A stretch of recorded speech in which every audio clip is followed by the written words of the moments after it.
In the quiet hours, when the world forgets to breathe, some doors should never be opened. Some secrets should stay buried.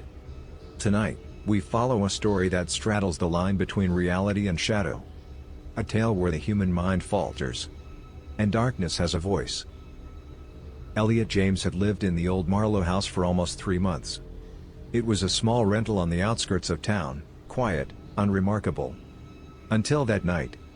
A hallway he passed dozens of times looked different.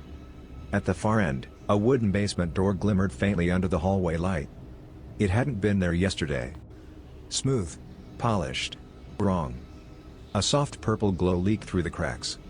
Elliot hesitated, hand hovering above the doorknob. He shouldn't have felt fear. But he did. Slowly, he touched the wood. Cold, solid, real. A whisper echoed from below. Not human. Not entirely. And yet, intimately familiar. Meanwhile, Detective Mara Quinn had been tracking a pattern that made little sense to anyone else. A series of missing persons, all connected to the Marlowe house. All with a single thread in common, each had reported a strange encounter in the last few nights. Her office was dimly lit. A single desk lamp flickered overhead, illuminating case files strewn across the desk. Faces on photographs stared up at her, faceless in the shadow of her lamp. She rubbed her eyes, tired. Her mind whispered the same question over and over. Why here? Why now?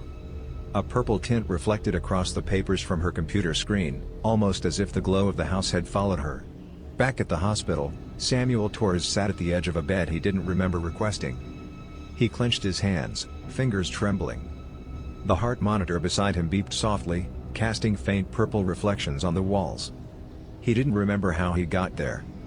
Or why he felt watched. A nurse walked past, unaware. The shadow of someone else lingered in the corner of the room. No one was there, yet the chill told him differently. Something was pulling strings. And he was caught in the middle. Later that night, Elliot's phone rang. Old rotary style. Ringing sharp in the silence. He hadn't owned a rotary phone. It shouldn't have existed. The vibration rattled the table. The basement behind him was pitch black. Purple flickers danced in the shadows. He picked up. No one spoke. Only breathing. Heavy. Unearthly. And a whisper. Come down. Elliot froze. He wanted to hang up. Run. Forget. But curiosity, or perhaps something darker, urged him forward. Detective Mara Quinn returned to her office. The files she had thought destroyed were back. Stacked neatly on her desk. Purple glow faintly emanating from between the pages. She picked one up. A photo of Elliot. Taken from nowhere. From some moment that shouldn't exist. The folder hummed softly. Almost alive. Quinn's hand trembled. She whispered to herself. This isn't possible. But possibilities had nothing to do with what she was seeing. Names of missing persons filled the pages. Dates. Times. Locations. All connected. To the basement. All connected. To Elliot. Later, Elliot sat on the basement stairs. He heard it before he saw it.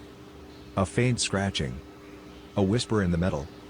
Through the vents, a voice called his name. Soft. Familiar. Wrong. You can't hide. Something watched him from above. Or below. He wasn't sure. The air smelled metallic. Cold. Sharp. He wanted to run. But each step seemed heavier than the last. As if the house itself resisted. The stairs descended further than memory allowed. Elliot counted each step. 30. 40. 50. Yet the bottom never arrived. Shadows stretched and twisted. The purple glow pulsed like a heartbeat. The house itself seemed alive. He reached the 100th step. And finally, the light, the glow, faded. He stood at a landing he didn't recognize. Cold air filled his lungs. And at the end, a door, unseen before. The cold room. Elliot pushed the door open. Frost coated the walls. Chains hung like ribs from the ceiling. The room smelled of iron and decay. A figure stood in the center. Faceless. Still. Unmoving. The purple glow radiated from it. Or perhaps through it. Elliot's breath caught in his throat. He could feel the figure's gaze, even though it had no eyes. And then, a whisper. "I've been waiting." Elliot's legs refused to move. Time seemed to stretch. The cold room was alive. Detective Quinn returned to the office the next morning.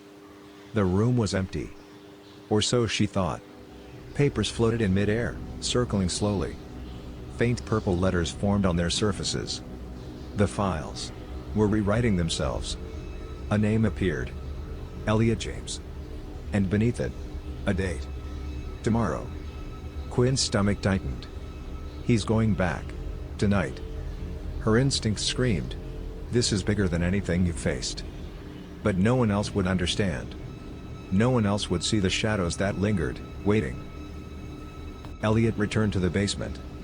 The stairs stretched endlessly. The purple glow pulsed faster now, syncing with his heartbeat. Every step echoed like a drum in an empty hall.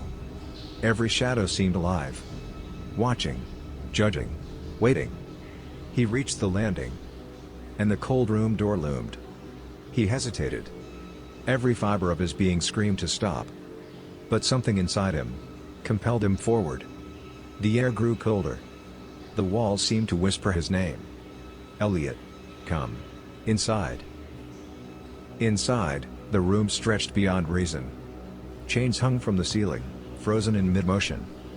Purple frost shimmered across the floor. The faceless figure was waiting. It leaned closer, a void outlined in pulsing light. It was human. And not human. Ethereal. Ancient. Patient. It whispered, "I saved you first. Now it is your turn." Elliot realized the truth. All the disappearances. The whispers. The purple glow. They were connected. Not random. Not coincidences. He had been chosen. Marked. And the cold room was the threshold. Detective Quinn arrived at the house too late. The front door creaked open on its own. A faint purple trail led into the shadows of the basement. No footsteps. No sound. Only silence. The door to the cold room remained open. But empty. Elliot was gone. Some say he wanders between worlds now. Trapped between memory and shadow. Between the real and the unreal. And the cold room waits for the next one. In the quiet hours, when the world forgets to breathe, some doors should never be opened. Some secrets should never be known. And some shadows never let go. Subscribe, stay in the shadows, and hear the stories that lurk just beyond the light.